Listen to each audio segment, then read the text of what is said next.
हिमाचल प्रदेश के प्रथम मुख्यमंत्री एवं हिमाचल निर्माता डॉक्टर वाईएस परमार की जयंती के अवसर पर मंगलवार को हिमाचल प्रदेश विधानसभा की लाइब्रेरी हॉल में श्रद्धांजलि समारोह आयोजित किया गया। इस अवसर पर नेता प्रतिपक्ष एवं पूर्व मुख्यमंत्री जयराम ठाकुर ने डॉक्टर परमार को श्रद्धा सुमन अर्पित करते हुए उनके प्रदेश निर्माण में दिए गए ऐतिहासिक योगदान को याद किया। जयराम ठाकुर ने कहा कि डॉक्टर वाईएस परमार ने सीमित संसाधनों और कठिन भौगोलिक परिस्थितियों के बावजूद हिमाचल प्रदेश के विकास की मजबूत नींव रखी। उन्होंने कहा कि डॉक्टर परमार की दूरदर्शी सोच, नेतृत्व क्षमता और विकास की सोच के कारण आज हिमाचल प्रदेश देश के अग्रणी राज्यों में अपनी अलग पहचान बना चुका है। उन्होंने कहा कि प्रदेश के निर्माण और विकास में डॉक्टर परमार का योगदान सदैव प्रेरणादायक रहेगा। हिमाचल को एक सशक्त और संगठित राज्य के रूप में स्थापित करने में उनकी भूमिका अतुलनीय रही है।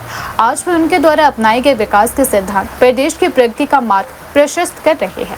पूर्व मुख्यमंत्री ने कहा कि नई पीढ़ी को भी डॉक्टर परमार के संघर्ष, उनके आदर्शों और प्रदेश के प्रति उनके समर्पण से प्रेरणा लेनी चाहिए। उन्होंने कहा कि डॉक्टर परमार का जीवन जनसेवा, दूरदर्शी नेतृत्व और विकास के प्रति अटूट प्रतिबद्धता का प्रतीक है। श्रद्धांजलि समारोह में मुख्यमंत्री ठाकुर सुखविंदर सिंह सुक्खू, विधानसभा अध्यक्ष कुलदीप सिंह पठानिया, उप मुख्यमंत्री, मंत्रिमंडल के सदस्य, विधायक इत्यादि उपस्थित रहे।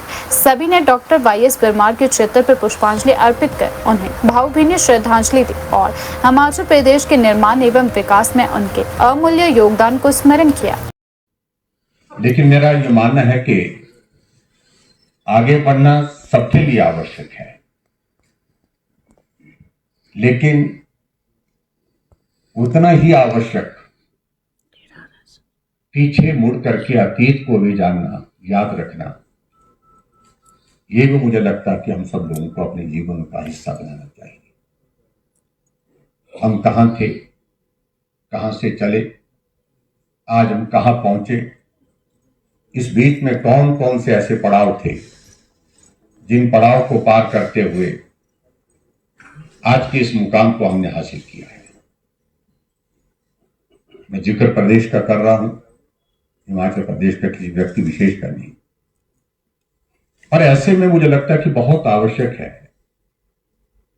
कि जिन महापुरुषों ने, जिस नेतृत्व ने हिमाचल प्रदेश का जो वर्तमान स्वरूप, वर्तमान जो जिसको हम और आप आज जी रहे हैं, जिसको हम देख रहे हैं, उसको बनाने में जिनकी बहुत महत्वपूर्ण भूमिका रही है, उनके बारे में जानना बहुत आवश्यक है।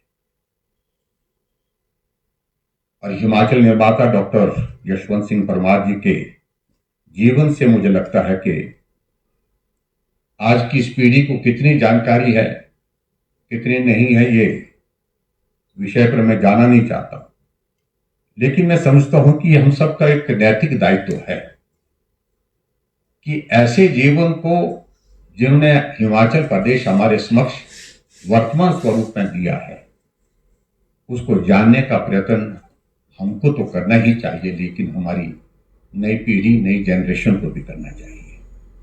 ये बहुत आवश्यक है।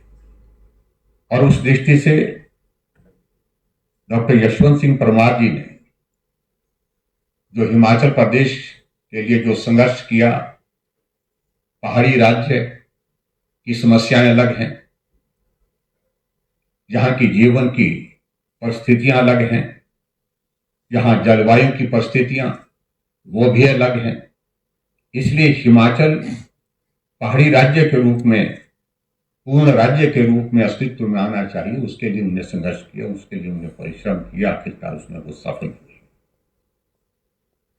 हम राजनीतिक दृष्टि से बहुत सारी चीजों को लेकर के आकलन करते हैं, ये हमारा, वो उनका, लेकिन डॉक्टर यशवंत सिंह परमार जी भले ही राजनीतिक दल से किसी से भी संबंध रखते थे, लेकिन वो हिमाचल के थे, अपने थे, और हिमाचल के लिए उन्होंने काम किया। इस बात को हमको अच्छी तरह से समझना चाहिए। और यहां उससे पहले वक्ताओं ने बहुत विस्तार से जिक्र किया, उन सारी चीजों में बहुत तफसील में मैं जाना नहीं चाहूंगा, लेकिन ये सच्चाई है। बहुत विकट परिस्थिति उस वक्त की थी जब हिमाचल प्रदेश अस्तित्व में आए।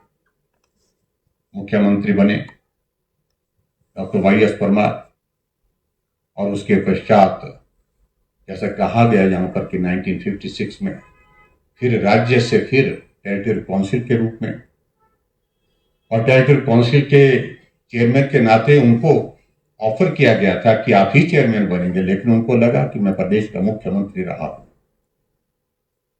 और टेरिटरी काउंसिल का चेयरमैन नहीं मैं बनना चाहता हूं, और उस दृष्टि से उन्हें उस पद को ठुकरा दिया, मना कर दिया, और ठाकुर कर्म सिंह जी टेरिटरी काउंसिल के चेयरमैन बने मेरे विधानसभा क्षेत्र से। लेकिन जब हिमाचल प्रदेश टेरिटरी काउंसिल के रूप में आए, फिर एक प्रयत्न हुआ कि पूर्ण राज्य क्यों नहीं, राज्य के रूप में क्यों नहीं, उस दिशा में फिर से प्रयत्न शुरू हुए और आखिरकार वो प्रयत्न साकार हुए, सफल हुए, और आज हिमाचल प्रदेश का वर्तमान स्वरूप हम आज के इस दौर में देख रहे हैं।